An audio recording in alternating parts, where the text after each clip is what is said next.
Ciao guys and welcome to this new episode of Coffee and Galley.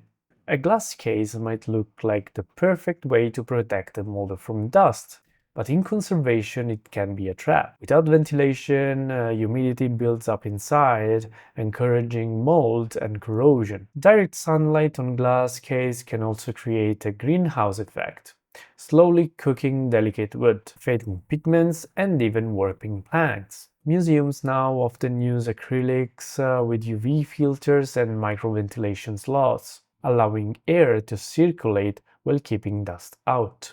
For home display, avoid placing the case in direct sunlight and consider silica gel packets inside to control moisture. A perfect display case can preserve your model forever or cook it slowly like a Sunday roast.